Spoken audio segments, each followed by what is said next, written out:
Sorry guys, forgot this was happening today. I went to the beach earlier. Southern Cali in the middle of March. So it was freezing, but pleasant nonetheless. Or that is, until a 6-foot wave came roaring towards me. You don't know this, but I am terrified of large waves. Clearly, my first instinct is to try and hop over the wave. Stay in touch with the air and avoid the crash, right? Right. I made it a good foot off the ground before it smashed me to a pulp. Luckily enough, another humongous wave comes. Okay, hopping didn't work too well. Ducking, maybe? I take one last inhale and glue myself right to the bottom of that ocean floor.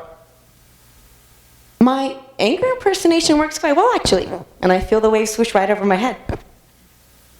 Unfortunately for me, however, I kind of needed to breathe, so waited for a few more waves to pass, and guesstimated a rest, and sprung up for air.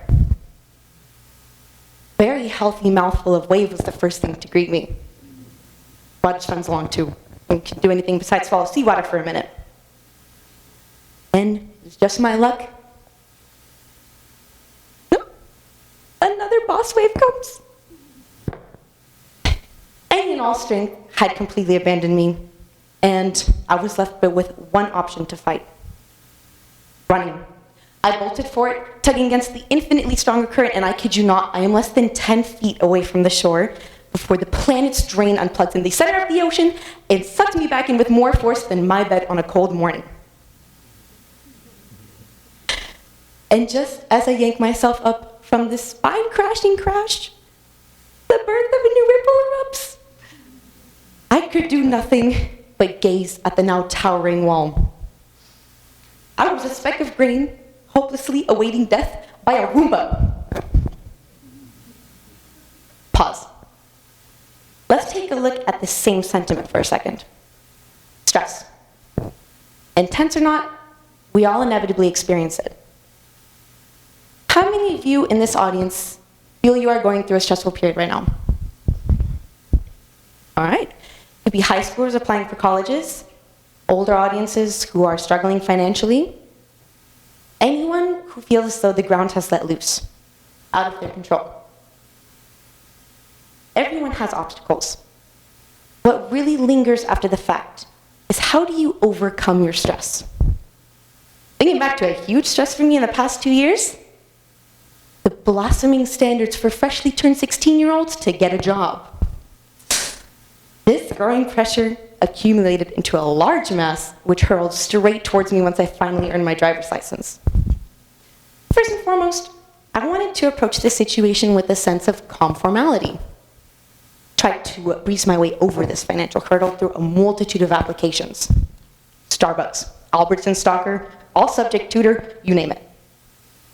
And it seemed like I was being productive until the realization hit. Nobody was hiring me. That was the first major blow.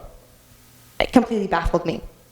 Took me for a spin that left me discouraged, beyond humbled, and unappealed by the idea of applying for more jobs. Well, that wasn't the worst idea, actually. Why work? I'm still under my mom's roof. I could duck under there and benefit from her shelter while I can, no? Maybe that would have worked out better if my family wasn't struggling financially. So I tried applying again. Popped back into those snag a job and jobs near you ads. If you know, you know. Doubled the applications this time. And you know, it seems like all of those now hiring jobs were indeed hiring. Just not individuals by the name of Liza Anits. You know, at this point, I could not escape the suffocation of acknowledging that I full well needed a job, just did not meet any of the standards to receive them. I was choking on its urgency at this point, and no resolution had presented itself. Easiest solution for me? Just to run. From the thoughts of having a job, the need for money. My excuse? tried my best. Is that not enough? No. Because apparently, cars need gas. Expensive gas. Especially now. And even being repelled by the slightest mention of jobs, there was nothing that could supersede the disappointment in having to ask my mom for money, being that she single-handedly carried my family's income. So I was dragged right back into the same fears and anxieties that I figured I'd just managed to flee. I'd succumbed to my deepest fears of hopelessness, succumbed to the pressure, succumbed to the wave. That's how I got out. Okay, it was barreling towards me faster than the speed of light, and unfortunately none of my previous attempts of escape had worked. So I closed my eyes, took one last inhale, let my knees fold, and succumbed to the wave. A crash. Darkness. Peace. Floating loosely between the violent waves and the solid seafloor, I had found serenity. Tranquility in its rawest, most unexpected form. I'd been so lost in this trance I didn't even notice I'd splashed back onto shore, where lifeguard Alan Watts was watching me from atop his cloud. Watts, British philosopher and author, who passed away in 1973. One of the biggest inspirations for the way that I think today. Through his many writings, Watts shared his thoughts on the position, or how to find one's position, in a truly uncontrollable world. He once said, "To have faith is to trust yourself to the water. When you swim, you don't grab hold of the water, because if you do, you will sink and drown. Instead, you relax and float." With the support of Watts' ideas, I'd managed to comprehend my life's purpose, something of which I've been struggling restlessly with no more than a year ago.